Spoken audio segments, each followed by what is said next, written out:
నందమూరు ఇక్కడ నందమూరు ఇక్కడ కాదు వెళ్ళదు.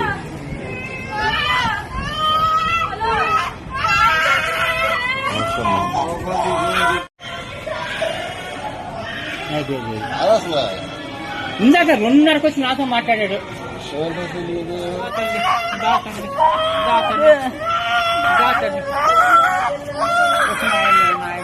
నా బంగారు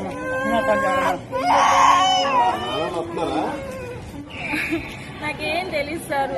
ఉన్నది మటుకు ఒక అమ్మాయితో తిరుగుతాడు, ఎక్కువ అమ్మాయి దగ్గరే ఉంటాడు సారు. అమ్మాయికి చాలా డబ్బులు ఇచ్చాడు. మరి ఏం గొడవైందో ఏమో తెలియదు సారు.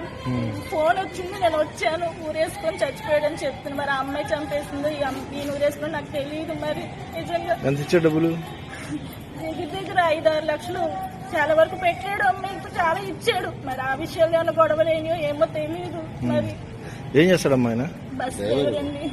అస్సలు అడగండి, ఎవరితో మాట్లాడండి, ఏ గొడవలకి చాలా మంచోడండి. అసలు నన్ను కింద పడకుండా చూసాను. ఎప్పటి వరకు